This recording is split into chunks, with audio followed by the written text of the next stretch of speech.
Welcome back to OT Between the Sheets, a podcast designed to have uncomfortable conversations foster pleasurable outcomes.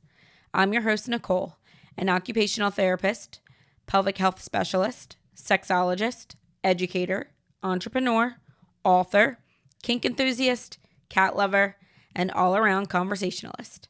My partner and co-host, Jasmine and I, will be discussing various sexuality topics that the average person might not know about, fully understand, or feel comfortable enough to talk about with others. This podcast is intended for informational and educational purposes only, for an audience of consenting adults seeking ways to improve their sex life, unabashedly learn about others' sex lives, have a laugh, or some food for thought. These conversations are with, for, and about real people, regardless of race, sex, gender, orientation, relationship style, ability, body type, or intellect. Some discussions may be more explicit than others, as well as more uncomfortable than others. Listeners' discretion is advised. Take the best and leave the rest. Welcome back to the OT Between the Sheets podcast. I'm your host, Jasmine. And I'm Nicole. Sorry that this episode is actually late. So as the time of we're recording this should be, we had already released it. But again, life be lifing. Y'all, I'm gonna stop apologizing for sending it out late because at least we are able to get it out. Y'all know your girl's going through work and school, and it's just and this week is spring break for me, so I've been trying to get back into my little routine, so we got a little busy. Mm-hmm. But we got to stop saying this. You know what? Hold us more accountable, because as me and Nicole have not mentioned to y'all, I should probably have said this first, but we are trying to do seasons of this podcast. So this is season 1, and we wanted to make the first season 10 episodes, just get it under our belt and see how we like doing the podcast first. We had a break already scheduled, being the summer, because we're going to be traveling a lot this summer. Mm-hmm. So we wanted to get 10 episodes under our belt, regroup during the summertime, come up with a better schedule, and then revisit this back in the beginning of August, I believe is our time frame right now. So yeah, we're going to have one more episode before we take a little hiatus for the summer. Gather some information, because your girls is out this summer. We outside, y'all. We gonna have some goods for you, and I cannot wait to share them. So we're getting just a little bit more information. We're going to do some experiences during the summer. We're going to have some good things coming starting August. So this is our second to last episode before we take our little break and return in August. So the one goal for us is to have a better schedule, a better routine for when we need to do these recordings. If I tell Nicole she can't go out to the bar, can't drink, can't do any of this because you we need out to here record, acting like that's all I'm doing out here. She out here drinking. I'm just like, chill, shawty, relax. Yeah, that's what's happening. So we're gonna try to come up these words of this dissertation. Right. She writing a paper, guys. She definitely put in some work this week with this paper, so I'm actually a little proud of her. Congratulations on completing what you need to get done. Thank you. So, give us some grace. We're going to come back. We're going to have a better routine and a better schedule. But to have 10 episodes of this podcast when Nicole didn't think we were going to get past 1 is such a great feeling. I was like, you know what? We're going to do all this work and we're going to have like 3 episodes. Right. And then my either perfectionism's going to kick in, imposter syndrome's going to kick in, ADHD's going to kick in, and people going to be like, what the fuck is happening? Listen, we just going to bounce. And that has not happened, so. We got some good information out there. I've actually learned a couple things that I had no idea on. Which is the point. Nicole wanted this to be very educational with a little spice. I mean, I wanted it to be all spice, but she's like, nah, we can't just be out here talking about fucking all day. We can't just be sex positions and other sexual natures. And I'm like, that's what I want. I want us to be out here. What position did we try this weekend that we think we should share with the people? Oh, my. So we're getting a lot of education, and I feel like Nicole has been teaching me some things. So thank you, Nicole. Of course. So in saying that, we are about to dive into a little bit more educational aspects of something that I have no idea. So I'm very excited to learn. Mm-hmm. And this is the circles of sexuality. Dun, dun, dun. A topic Nicole has been waiting for us to get to. Y'all know I said it in the first episode, and I will continue to say it. This is by far one of my favorite models to be used across the board. One of my absolute favorite models. So the circles of sexuality, they consist of sensuality, intimacy, sexual health and reproduction, sexualization, and sexual identity. Mm-hmm. Those are the 5. So within that 5, Nicole, please, can we start with the sensuality of it and educate me a little bit? Absolutely. So essentially, the Circles of Sexuality was a model that was created by Dennis Daly, primarily for social work, and then it kind of branched out into other avenues. And it's supposed to offer a holistic, strength-based approach to understanding and discussing sexuality. So within the first circle, we have sensuality, which includes body image, skin hunger, sexual response cycle, pleasure, physical attraction, and desire, and then fantasy. So this circle really focuses on the physical sensations and feelings related to the body. One thing that I really like about this one is when you think of sexuality, one of the things that comes to mind is like how you feel in your body, how you feel in your skin. Do you feel sexy? Do you feel desired? Do you feel comfortable? Do you feel attractive? And that's literally what this circle is about. Okay. So like wanting to touch the other person.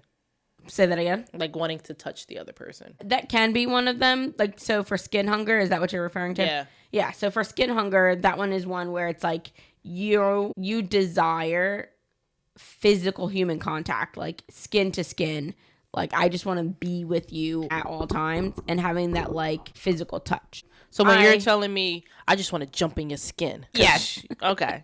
Because you be wanting to jump in my skin. I do.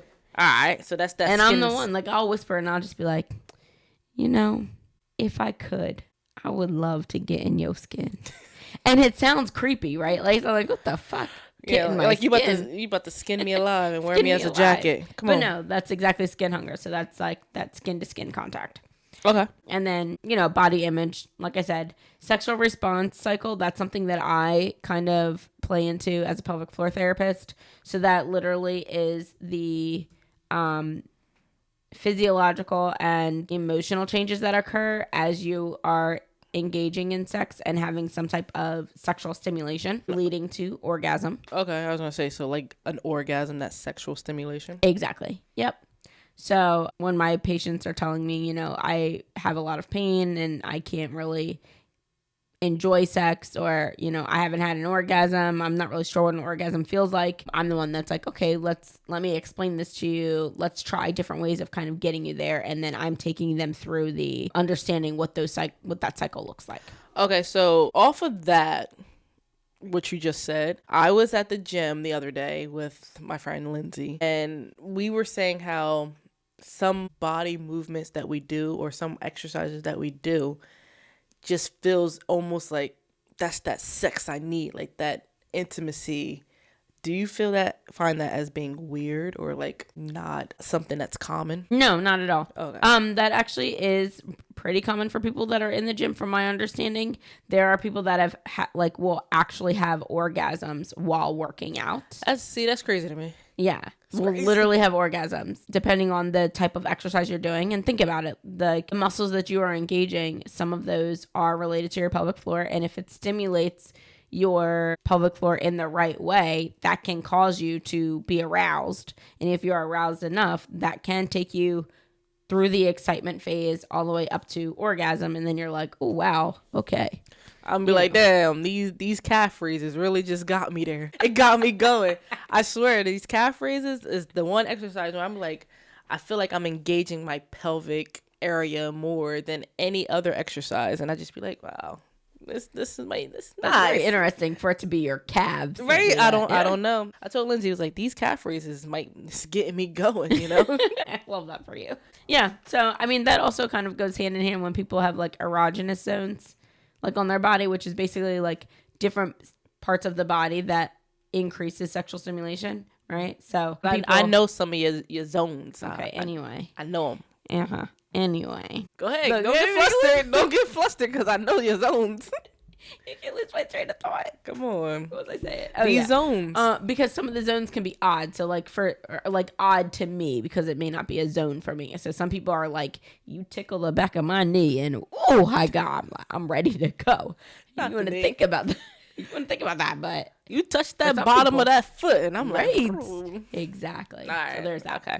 Yeah. So that's essentially sensuality. One that I like to talk about for people is fantasy, and I'll go in a little bit into that a little bit later into this episode as to why I think that one is an important one. Okay, so next on our list is intimacy. Intimacy, a favorite. So intimacy within this circle includes sharing, caring, liking or loving, emotional risk-taking, vulnerability, self-disclosure, and trust. This one particular circle explores the emotional and psychological closeness and vulnerability that can be experienced within relationships. And what I love most about this is that it doesn't always have to be a romantic relationship. So if you think about your close friends, your close family members, those that you trust, coworkers. I don't trust my coworkers. Wow. Okay. Well, I love my coworkers. Say that. I like a few of my coworkers. Yeah, some of them. So when you think about that, you want to sit there and turn around and be like, okay, I feel comfortable enough to be vulnerable with you in this space to say this to something, right? To someone, or I trust you enough to do this, or like emotional risk taking where you're like, when you're trying to make new friends because you're in a new area and you don't know anyone, you're building some type of intimacy with other people. And sometimes people automatically will assume that like intimacy means some type of romance, but it doesn't always have to be romantically involved. Okay. And so that's why, as someone who identifies as ethically non-monogamous, I do feel like I could have multiple intimate relationships because that intimacy is a level of like vulnerability, a level of trust, a level of like caring. Someone cares for me and my well-being. I care for them and their well-being. And it doesn't have to have a sexual or romantic component. Okay, cool. Like that last bit that you added in there. Yes. No, but I get what you mean. Like, when it comes to trust, like, especially in a work setting, you spend more time with your coworkers than sometimes your partners or your things like that. So like you do need to build that trust within that circle that you're in. So I get it, being vulnerable to other people, even if it's not in that romantic sense. Yeah. So I understand that intimacy aspect of it there. And you do self-disclose some things to your coworkers or friends, some things that you may not even disclose to your partner because you build a friendship with someone else or a relationship with someone else that you're like, okay, I could tell this person when my ass itch, but I won't be able to tell somebody else when my ass itch. Exactly. My ass itching, but yeah, exactly. Oh, I know my friends' asses be itching. I know. Mm-hmm. Don't worry. They'll tell me when they gotta take a shit, and I'm just like, okay, thank you for telling me. Thank you for letting me know. I'm glad your bowels are working. Exactly. As a pelvic floor therapist, I'm also glad their bowels are working. Yeah. Thanks for letting me know. Yeah, but like exactly like you said, like, you'll have people that are like your best friends and you'll tell your best friend anything. That's a level of emotional risk-taking and self-disclosure, trust, that you won't necessarily tell a boo or, your person that you've been with for forever. So intimacy is one of my favorite circles. I like it. I'm agreeing with the things in this one. Mm-hmm. All right, so next up is sexual health and reproduction. So this circle focuses on the biological aspects of sexual health. So that includes conception and barrier methods, sexual and reproductive systems, including menstruation, anatomy and physiology, STDs, STIs, pregnancy and childbirth, and intercourse. It also goes over like health consequences of sexual behaviors. So I think when you bring up the topic of sex and sexuality, most entities or systems that you are trying to discuss this in will automatically come to this one. Anytime you hear sexual health and wellness, this is the circle that I'm most just people are talking thinking about. they out here fucking. That's what I come to when you say circles of sexuality. Yeah, how many circles are there? Just one in my mind. Terrible. It's a small circle. Yeah, which is intercourse, exactly. And then, depending on the system, if you're in a healthcare system, it's, the reproductive system to have a child, the anatomy and physiology, can you get it up? And if you can, like, what are you doing with it?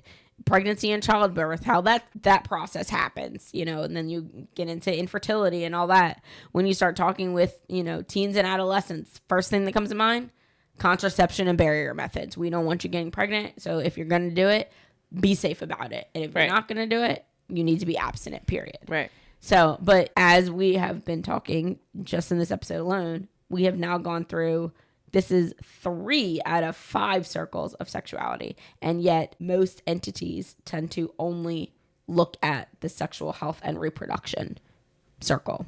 So, I mean, I think that's more so the bigger topic, because yes, you can have all of the other parts of this, but when it comes to what most people see, what's more portrayed in the media, what's more portrayed in other aspects, is this part of it, the sexual health and reproduction. Because absolutely. Again, there is a million different contraceptive and barrier method companies out there. You make a lot of money off selling condoms, and there's a lot of money in birth control and things of that nature. So yes, this is more in the forefront.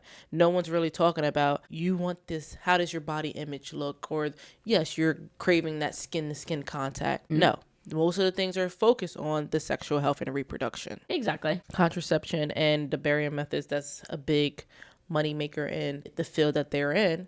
Mm-hmm. So yes, they're going to push it as much as they can. Media is going to play a bigger part as well. Right. And then when you think intercourse, most of the time it is a heteronormative concept. So when you think intercourse, you're thinking penis and vagina. You're not thinking 2 people with vulvas or 2 people with penises that are getting it on. So, I mean, even with that, I wouldn't say not many. I'm saying that right now with 2 penis owners or 2 vulva owners, the STIs and STDs, when the whole AIDS pandemic or epidemic hit, that was one of the first things they said, you get AIDS because you're homosexual. Right, exactly. And that was not the only factor that was coming into play. So you can go down a whole entire rabbit hole of that. So. And now childbirth and pregnancy, like Roe v. Wade being overturned, and now many people are scared to bring another life into this world at this time, or even afraid of, what if I needed an abortion or something of that nature. So the media now, and this is why I can see why this is one of the main topics that's being discussed in the circles of sexuality. Yep, exactly. What do you think comes to mind when you think of sexuality? In general? Yeah. For me, or for like the general person? For yourself. What is your take on it? When it comes to sexuality, I automatically think of all of the circles of sexuality. There's like 1 or 2 that I'll get into later that I don't necessarily think more of, but I think it's because within that circle, and we haven't gotten to it yet, there's some negative connotations to it. Do you feel as though this is shaped that you think of all of them because you have taken courses and are heavily studied in this topic, that now you think of all 5 versus Absolutely. Just 1? Absolutely, yeah. I mean, prior to being in school and prior to taking like the classes and to like really deep diving into being a sexologist, I would say, like, if someone was like, what does sexuality mean to you? To me, it means being sexy. It means being comfortable. Body image? Yeah. Body image? Means being comfortable in your own skin and who you are as a person. Okay. And it means being able to have really good sex. Like that. Those would probably be like my top 3 things if you were to ask me. Body image, intercourse, and gender role, gender identity? Exactly. Yep, exactly. That would be the first 3 things that come to mind. Again, being in school, it's kind of like, oh, wow, there are other things that technically make up the sexual human being. So that's why I'm very passionate about, I don't care what space we're in. we're all technically sexual human beings. That you don't have to be someone who engages in sex to be a sexual human being. I think my three would be intercourse, flirtation, and seduction, which we'll get to next, and pleasure. Mm-hmm. Yeah, okay. That makes sense. Why those? I feel like when you're going out, you're seeking a mate or something like that, or whatever you're seeking, you do have to give a little flirtatious to seduce that person to get them, lured in. Mm-hmm. Not necessarily your body image, because there's people who are like, I'm good with whatever. Yeah. Okay. Right. So yeah, that's true. You get that flirtation on some level, then you're leading to that pleasure, which leads to that intercourse. Yeah, that makes sense. Okay. All right. So the next one is sexualization.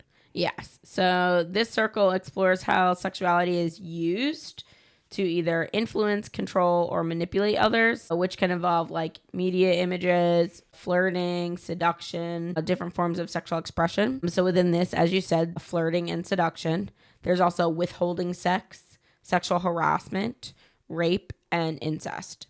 So when it comes to this one, this is the one that I was saying that I feel like tends to have a negative connotation to it, especially with the sexual harassment, rape, and incest. And I feel like there are a unfortunate large number of people who have had these experiences, and it doesn't necessarily get talked about in the open. It's one of those things where like you say it in hushed, quiet areas. If you are fortunate and privileged enough to get the counseling that you need, you can. But the only time that like sexual harassment comes up would be in like workspaces. So if you've ever had to go to some type of new hire in service, this is one of the things that comes up is like, make sure you know the signs of sexual harassment and who to talk to if you experience that kind of thing. I think like this one is more of a bigger one for the media. And yes, when it comes to like TV shows and stuff like that, just think as to why do you think that Law and Order SVU has so many seasons still going, and they can come up with so many different episodes? Because sexual harassment, rape, all that happens so frequently. They don't have to keep thinking of like, what's next? What can I say? What can I do next? There's so many stories that this is based off this story. It could be based off this story. It happens so much, and it's being portrayed in TV, and we're brushing it off as just like this is a good show. We love Olivia Benson, but most of these are based off of things that happen. Right. Yeah. And that's the unfortunate side. Right. And then when you sit there and you talk about like flirting and seduction, like you said, like that's something that when you think of sexuality, that's what you think of. But, think of it you can think of it both as a positive and a negative. Yes, you want to be flirtatious. You want to be a little bit of seductive. You want to kind of be inviting someone into your space so you can have a conversation, so you get to know them, that kind of thing. But then you have the flip side of people who are flirtatious and seductive for a malicious intent, right? So wanting to pull you in just to do XYZ or, that kind of thing. So you want to make sure that, when you're in those situations, that the person that is being flirtatious is also having good intentions. And then the other one, withholding sex. When you think about that was interesting to see that on there, withholding sex. Yeah, something that comes to mind when I think about that is like, when you have been married for a long time and one spouse is like wanting sex, and then the other spouse is like, all right, well, if you do this, this, and this, then we can have sex tonight. Right. Or we'll turn around and be like, well, I don't want to do that, so let's just have sex. So basically kind of using sex as a bargaining factor instead of it being like a way to connect with each other. Right. Like, you got to do these dishes or you ain't getting sex tonight. Exactly. Yeah. Don't get all this laundry. You want me to take my clothes off, but we got 7 baskets of laundry sitting here. Take that clothes. That's why we got 7 baskets of laundry, because I keep having you take your clothes off. Oh, anyway, my God. That's what I said. Anyway, so that's why sexualization is one of those things that's like, this is how sexuality is used. Okay. In different spaces. So did you want to dive into this next one first? Or I know there was another brief explanation that you want to give in regards to sexuality, or do you want to go to sexual identity first? Yes. Okay. So see, I got to keep Nicole on track because she be forgetting things. I totally forgot. So with regard to this sexualization, actually, one of my potential topics for my dissertation, I was just telling the class that the Guest lecture that I gave today, I was telling them how one of my options as a dissertation project was to look at Disney movies and ascertain what are the different subliminal messages within those movies. There's a lot of Disney subliminal messages. Yes, there is. And there's not a lot of research on it at all. So a couple years ago during a summer class I took, that was my project, was to pick a movie or pick a couple movies and explain like what sexualization was, how that's part of the circles of sexuality, and how media can be used to kind of influence your thoughts and feelings surrounding sexuality.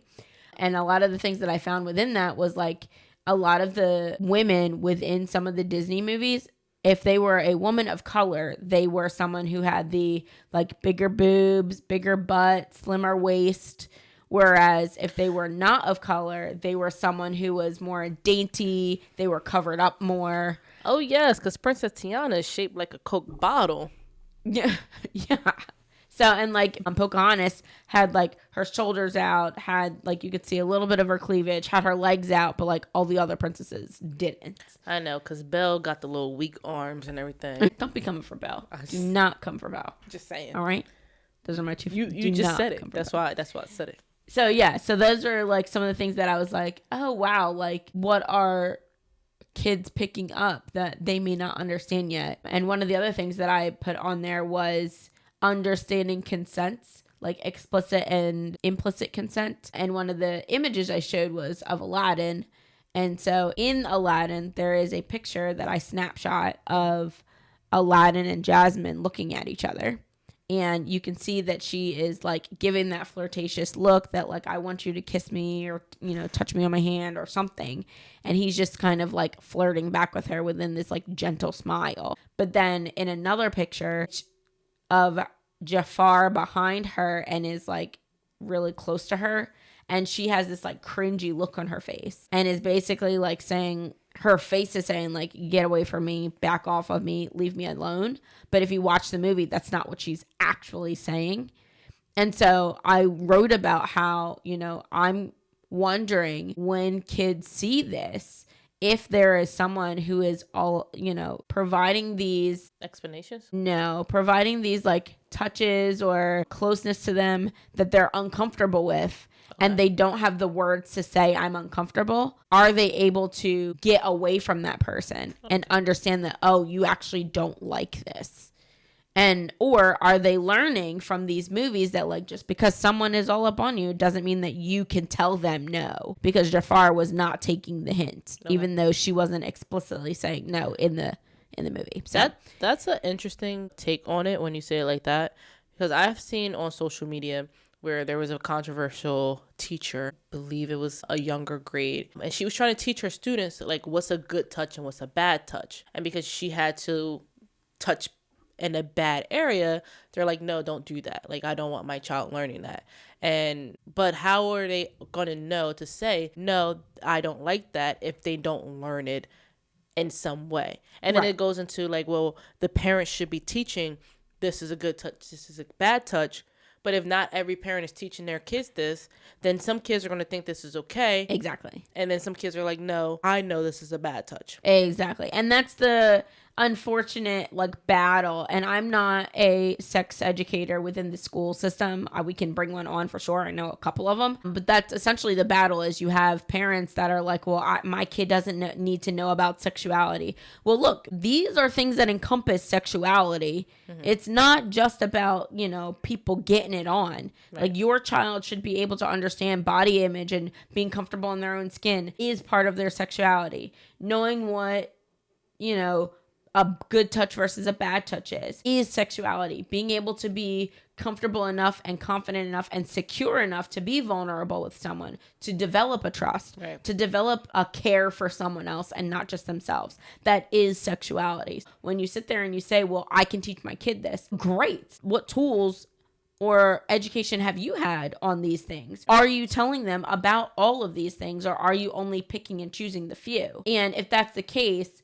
what about this is uncomfortable to you? Is it just because society says it's uncomfortable, or is there another reason? And if you are someone that's like, no, I want to teach my kid, awesome. I also know parents that want to teach their kid, but want to teach their kid the right things and are doing the work to do that. And I feel like that's something that should be said to most children, personally, because if you have a kid who's like, my coach touched me here and I didn't know what to say and I don't know how to speak up, give your child that voice to speak up and say, hey, this is not good, this is a bad touch, and please leave me alone. Right, exactly. So just things like that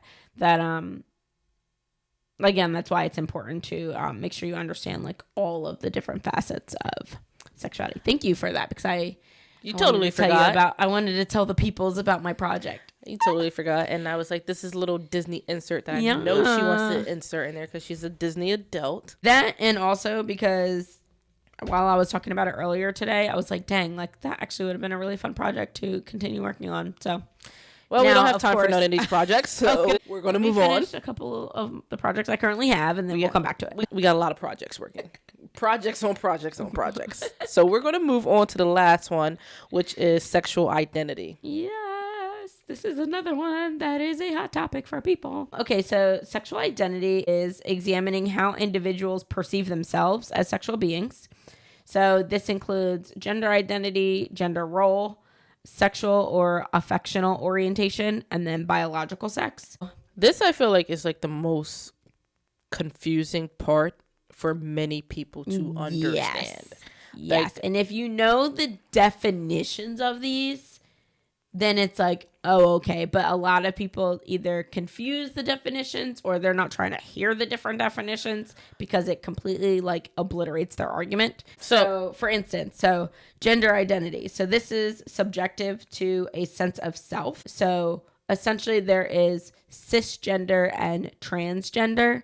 So cisgender means that how I feel and how I know myself to be matches what my genitals look like. And then transgender is how I feel and what I know myself to be does not match what my genitals look like.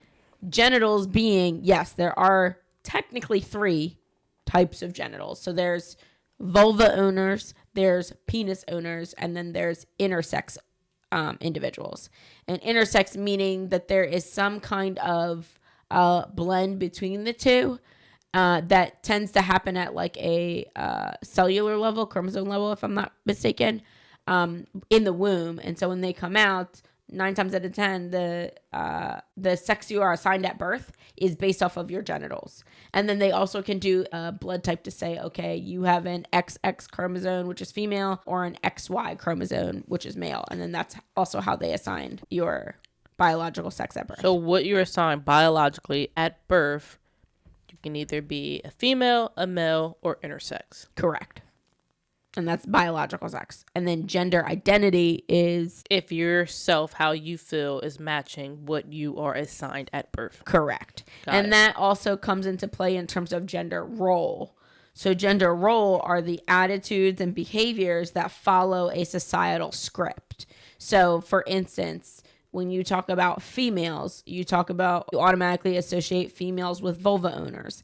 And then we talk about vulva owners, you're automatically saying, okay, you are someone who is the caregiver, the house cleaner, the one that takes care of the family, the one that is, the subordinate to the male in the house or the husband. That's what you're thinking of. Sometimes you have colors associated with you, which is like the pinks and the light greens and the light blues, like very dainty and vulnerable, that kind of thing. And then when you are thinking about males or penis owners, then you turn around and you sit there and you'll think of like the provider, brawniness, macho, we don't cry, we're always strong, we're protective, those kinds of things. So understanding that when you sit there and you say gender identity and gender role, your identity could match your genitals, but your role doesn't necessarily match what society thinks you should do.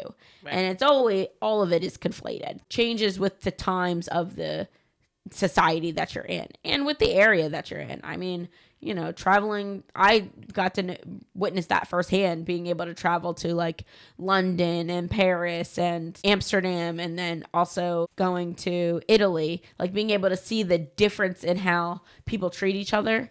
And it didn't matter like what you looked like or how you presented yourself. You were still treated with respect. I mean, as you should be. Humans are humans. And then lastly, the sexual orientation versus affectional orientation. So this is in regards to who you are attracted to.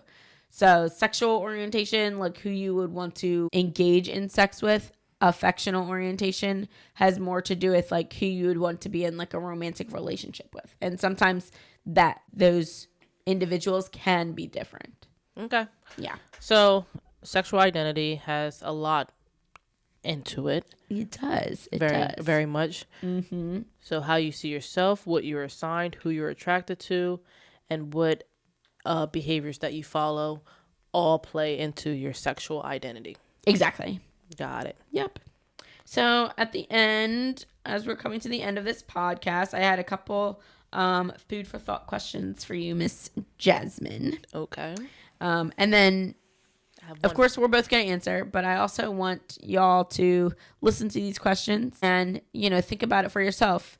Engage in that conversation. Be comfortable enough to ask someone close to you. Because, we're still getting comfortable with the uncomfortable. Exactly. So number 1, why might these various components of sexuality be important to understand? So I will take it as in my line of work. I would need to understand all of these because everyone is different. And working with autistic children, a lot of things that I see, or not even autistic children, autistic adults as well, brain injured adults, they could be in basically a space where they're not able to verbally communicate what their needs are. With our children, we have children who are growing up and their biological body is telling them that they need certain things that they can't necessarily say out loud. And being able to navigate that with, our team and say, hey, this person's now hitting puberty, they're going through this, and we need to find a way for them to hit an outlet. Right. And it may look different on this person versus another student. Knowing their biological sex, their identity, their role, all of that will help when it comes to having these conversations with, we sit with the parents and the social workers and we sit with the case managers, all people who play a part into this one person's life. And if, the parent may have a different say, like, I think my child likes to play with Barbie dolls. Does that mean that if he's a penis owner, he likes to play with Barbie dolls? Does that mean he's telling me that he's gay? So just being able to have these conversations with all the various parts that goes into one child's life is more important to understand. Absolutely. And then as a medical provider, for me, it's important for me to understand the different types because those play a role into how I interact with my patients. For instance, one of the case studies that I give my students is like if I have a child who identifies as transgender and they were assigned male at birth, so they're a penis owner, but they want to be able to put on their own dress that has buttons or something like that, and they have cerebral palsy and they have difficulty with fine motor skills.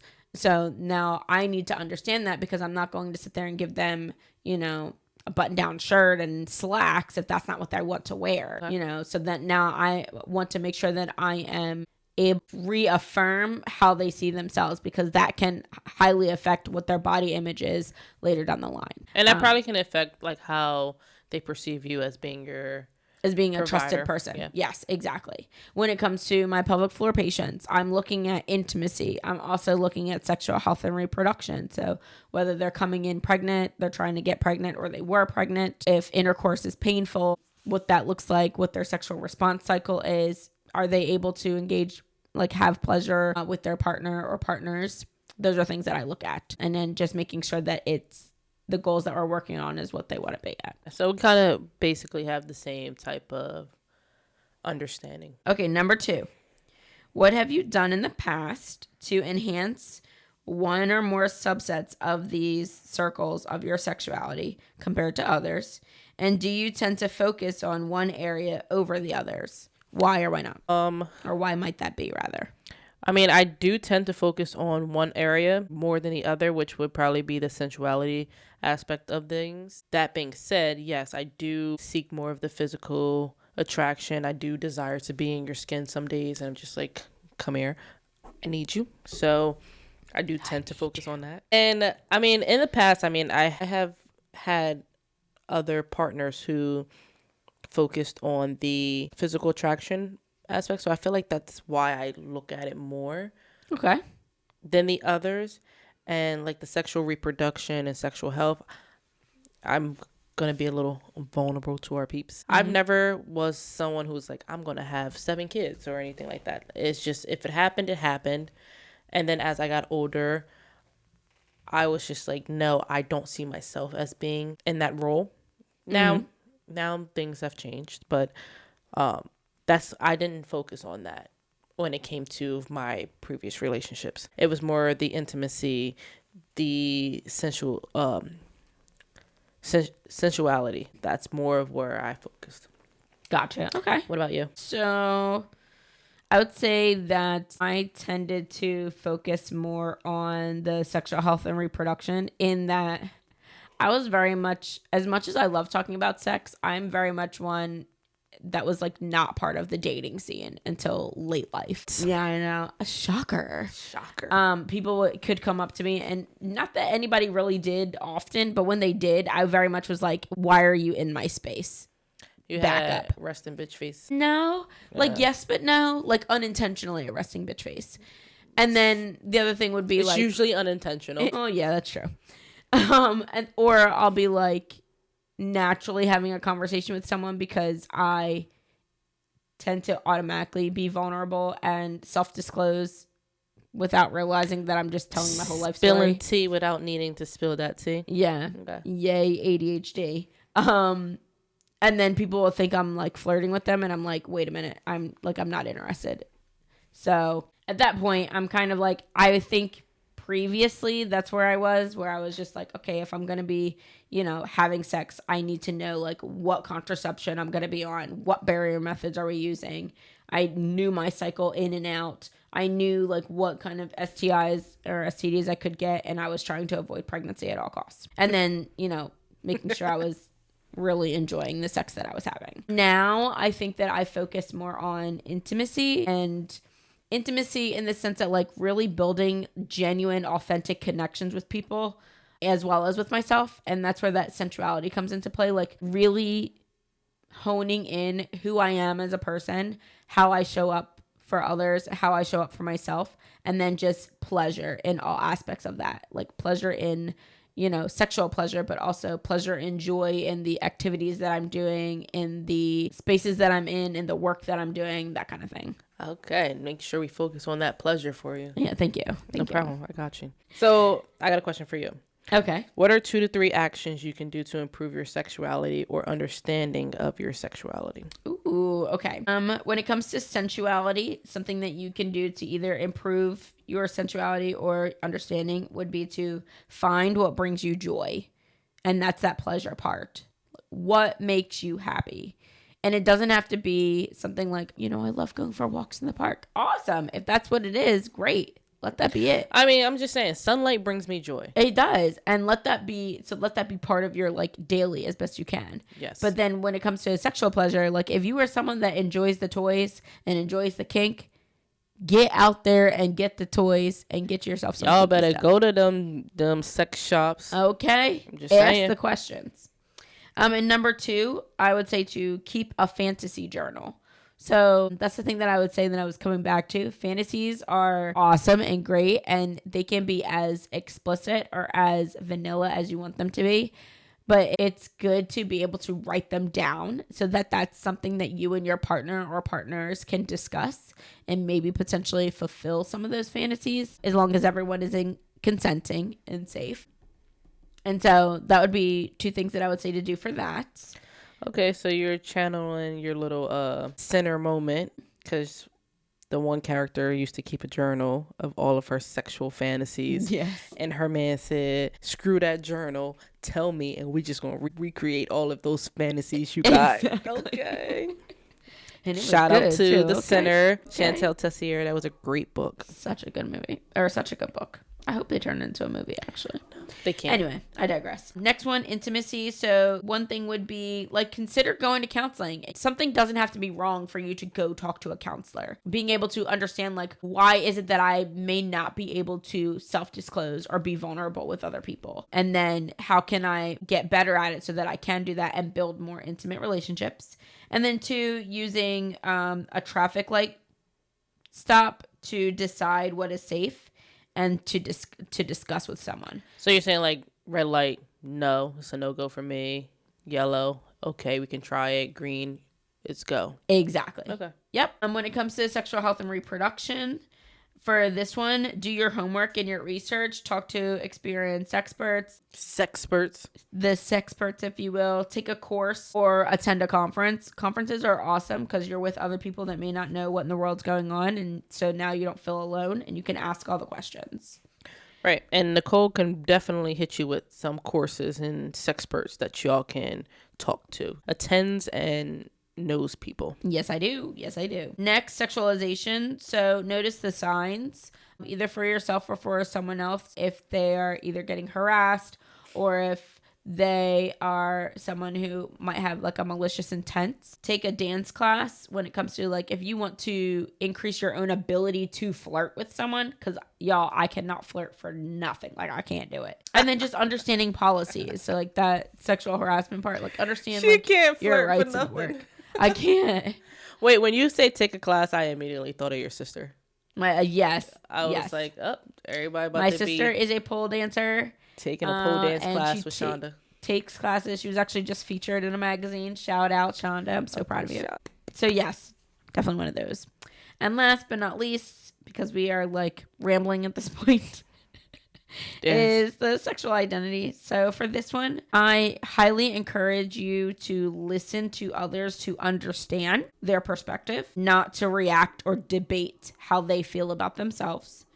And then number 2, explore your own identity and the changes that feel right to you. You know, so making sure that you're comfortable in how you see yourself and how you show up for the world, and then making sure that you're helping to facilitate that comfortability for others. I feel like one slogan that you can say when you come across someone who may not have the same identity, gender roles or gender identity or how they perceive themselves is just say, well, if you like it, I like it. And just go with that. And just go with that. Or, you know, we can agree to disagree. Because, Right. you know, I being someone that has grown up in a religious household, and I still, you know, I still have my own comfortable relationship that I'm building with God for myself. But I have had conversations with loved ones that would be like, well, no, there's only 2 genders. And I'm like, Technically, there's 3. Technically, you're talking about biological sex. There's 3 sexes. Well, 2 sexes and then intersex. So technically 3 in my book. Gender, though, there's multiple genders. And so you can't sit there and say there's only 2 because gender in and of itself is a social construct. And so that's something that, like, you know, you can very, very kindly say, you know, if you are happy, I am happy with your happiness, because that is what we're called to do, is be happy for each other and love each other. Right. And we can agree to disagree on this topic and move on. It can become a red light topic, not something that you discuss. Right. You know, I mean, so just like many people say that they don't ever want to talk about money or politics. Yeah, exactly. Add gender or sexuality to that. We don't want to talk about money, politics, or sexuality, and just leave it at that. And if that's sexual identity, because you should talk about some of the other things if you're comfortable. Okay, let me correct myself. Sexual identity. I'm sorry. My bad. Let me not. She's about to jump down my throat. But again, just have that. Like, you don't want to talk about your finances. You don't want to talk about politics, and you don't want to talk about sexual identity. And religion, I think that's another one that people tread lightly on. Yeah, exactly. And They're just leave it at that. like, And it's just how it is. Like, we may not agree on this, so I don't want to disagree. And you are happy, I'm happy. We're going to keep it moving. We're on this earth for a limited amount of time. No need to be angry with everyone. Exactly. And don't be out here yucking someone else's yum. Right. Okay. So, and with that, we are going to be wrapping this up. Yes, again. We are. I can't believe we're on episode 9. Right. We got one more episode. Are y'all? We're gonna do a little conversation for our last episode. That hopes that it will be like, dang, they leaving us, but yet I cannot wait for them to return and see what they are bringing us from their nice summer vacation that they're about to take. So thank you guys for listening. We will catch you. Thank you. I was about to say, just kick me out the group. We will be back next week, 8 p.m. Eastern Standard Time, for our 10th and final episode of season 1 OT Between the Sheets. Bye. Catch you later.